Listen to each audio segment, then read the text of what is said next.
വെച്ചാൽ മതി. ഇനി ആർസിബിലെ എന്റെ ജേർണി ഞാൻ പറയാം. ഞാൻ ആർസിബിൽ വന്നത് 2014 ജൂലൈ മാസം 27-ാം തീയതി ഞാൻ ആർസിബിൽ ജോയിൻ ചെയ്തു അല്ലേ. 7 വർഷവും 11 മാസവുമായി. 7 വർഷവും 11 മാസവും ഞാനൊരു സ്ട്രോങ് ഡിസിഷൻ എടുത്തു. കാരണം ഇതിനെ മനസ്സിലാക്കി കഴിഞ്ഞപ്പോ ഐ ടുക്ക് എ ഡിസിഷൻ. ഇനി ഞാൻ ആർസിബി മാത്രമേ ചെയ്യുള്ളൂ, വേറൊന്നും ചെയ്യില്ല എന്ന് തീരുമാനമെടുത്തു. ടൈം മുഴുവൻ ഞാൻ സ്പെൻഡ് ചെയ്യുന്നു എന്തിനു വേണ്ടിയിട്ട്? ആർസിബിന് വേണ്ടിയിട്ട് അല്ലേ. എന്റെ ആദ്യത്തെ ഇൻകം എന്ന് പറയുന്നത് 736 രൂപ. ഞാൻ 35,000 രൂപയുടെ ജോലി റിസൈൻ ചെയ്തിട്ട് ആർസിബിൽ വന്നപ്പോ എനിക്ക് ആദ്യം കിട്ടിയ വരുമാനം 736. അപ്പൊ നാട്ടുകാരൊക്കെ എന്നെ എന്ത് വിളിച്ചു? അപ്പൊ വീട്ടുകാർ എന്ത് വിളിച്ചു കാണും? മരപ്പട്ട. ശരിയല്ലേ? കാരണം 35,000 രൂപയുടെ ജോലി വെച്ചിട്ട് ആദ്യം വന്നപ്പോ 736 രൂപ കിട്ടിയെന്ന് പറഞ്ഞു കഴിഞ്ഞാൽ സന്തോഷം തോന്നുന്നു, സങ്കടം തോന്നുന്നു. ബട്ട് ഞാൻ അതിന് തൊട്ട് മുമ്പിൽ എന്താ എഴുതിയത്? ഇതെന്താ എഴുതിയത്? എടുത്ത ഡിസിഷൻ സ്ട്രോങ് ആയിരുന്നു. ആരൊക്കെ എന്തൊക്കെ പറഞ്ഞപ്പോഴും ഞാൻ വിട്ടുകൊടുത്തില്ല, പിന്തിരിഞ്ഞോടാൻ ഞാൻ തയ്യാറല്ലായിരുന്നു. കാരണം ജീവിതത്തിൽ വിജയിക്കേണ്ട ആവശ്യം ആരുടെയായിരുന്നു? എന്റെ ആയിരുന്നു. അതുകൊണ്ട് തന്നെ ഇപ്പൊ 7376 ആൾക്കാര് 4 ദിവസം മുൻപ് വരെയുള്ള ലിസ്റ്റാണ്. അതിനുശേഷം കുറെ ജോലി ചെയ്തിട്ടുണ്ട്. 7376 പേര് എന്റെ ടീമിൽ വന്നു. എന്റെ ഹൈയസ്റ്റ് ഇൻകം 1,71,713 രൂപ വരുമാനം മേടിച്ചയാളാണ് നിങ്ങളോട് സംസാരിക്കുന്നത്. ഇത് വെറുതെ പറയുന്നതല്ല, ഒരു സുപ്രഭാതത്തിൽ വന്നതല്ല. എല്ലാ ദിവസവും ബാഗിൽ പ്രൊഡക്റ്റും ഇട്ട് കാണുന്ന ആൾക്കാരെ ലിസ്റ്റും എടുത്ത് വീട്ടിൽ നിന്ന് പുറത്തിറങ്ങും.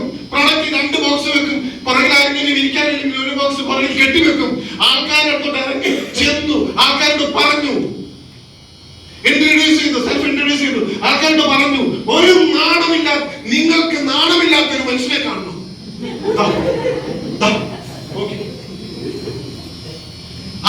ബിസിനസ്സിൽ നിങ്ങൾക്ക് സക്സസ് ആവണമെങ്കിൽ നാണം ഇല്ല എന്ന വാക്ക് നെഗണ്ടവും നിങ്ങൾ എടുത്ത് കളയണം. നാണം അങ്ങോട്ട് മാറ്റി വെച്ച് ഏതൊരുത്തരോടും ആർസ്യം പറയുന്നു. എന്റെ മുമ്പിൽ ആര് വന്നാലും ഞാൻ ആർസ്യം പറയും. അത് വിദ്യാഭ്യാസം ഉണ്ടെങ്കിലും ശരി, വിദ്യാഭ്യാസം ഇല്ലെങ്കിലും ശരി, അവൻ കോടീശ്വരനാണെങ്കിലും ശരി, ഒരു കോടി ഇല്ലാത്തവനാണെങ്കിലും ശരി, ആർസ്യം പറയും.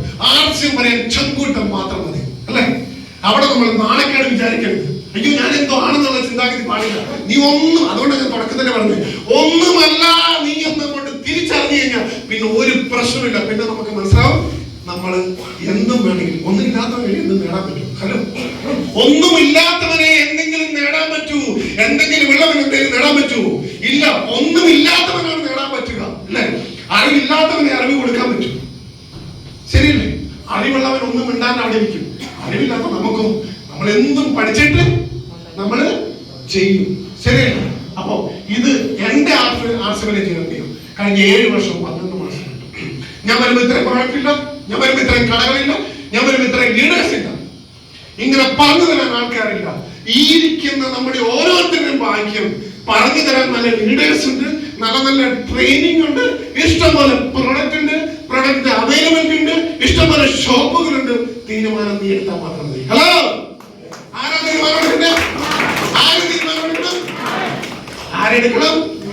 എന്തെങ്കിലും ഇൻവെസ്റ്റ്മെന്റ് ഉണ്ടോ? എന്തെങ്കിലും റിസ്ക് ഉണ്ടോ? എന്തെങ്കിലും ടെൻഷൻ ഉണ്ടോ? എന്തെങ്കിലും കടങ്ങളുണ്ടോ? ഇതൊന്നുമില്ല.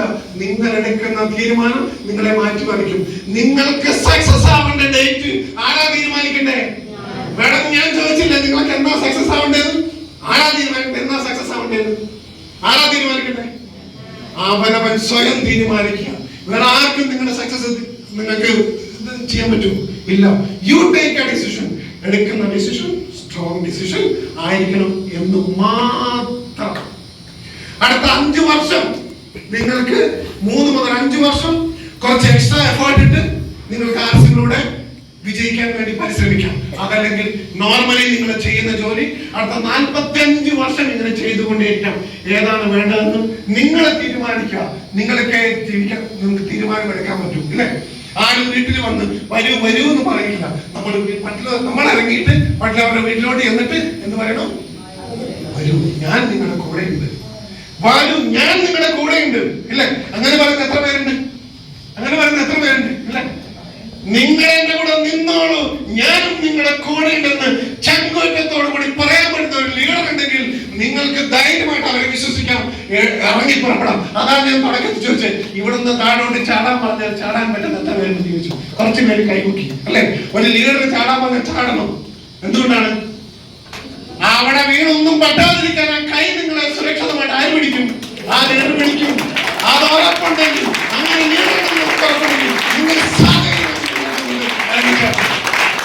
പരിശ്രമിച്ച് എന്തിനേയും വശത്തിലാക്കാൻ കഴിവുള്ളവണ്ണം ദീർഘങ്ങളാം കരങ്ങളെ നൽകിയത്രേ മനുഷ്യനെ പാലിലയച്ചത്. പ്രിയമുള്ളവരെ, നമ്മളെ വിജയിപ്പിക്കാൻ പറ്റുന്ന ഒരു വലിയൊരു പ്രസ്ഥാനത്തിന്റെ ഭാഗമാണ് നമ്മൾ ഓരോരുത്തരും ഒന്ന് മനസ്സിലാക്കണം, കൃത്യമായിട്ട് മനസ്സിലാക്കുക.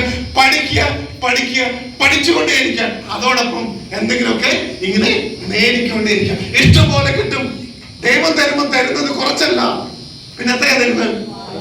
വാരിക്കോരി തരും. അങ്ങനെ വാരിക്കോരി തരാൻ പറ്റുന്ന ഒരു വലിയ നീതി കൂമ്പാരമാണ് ആർസ്യം ഏറ്റെടുക്കാൻ നമ്മളെന്ന് തയ്യാറായാൽ മാത്രം മതി. നിങ്ങൾക്ക് എല്ലാവർക്കും ആർസ്യത്തിലൂടെ വലിയ വിജയം ഉണ്ടാവട്ടെ എന്ന് ആത്മാർത്ഥമായി ആഗ്രഹിച്ച് പ്രാർത്ഥിച്ചു.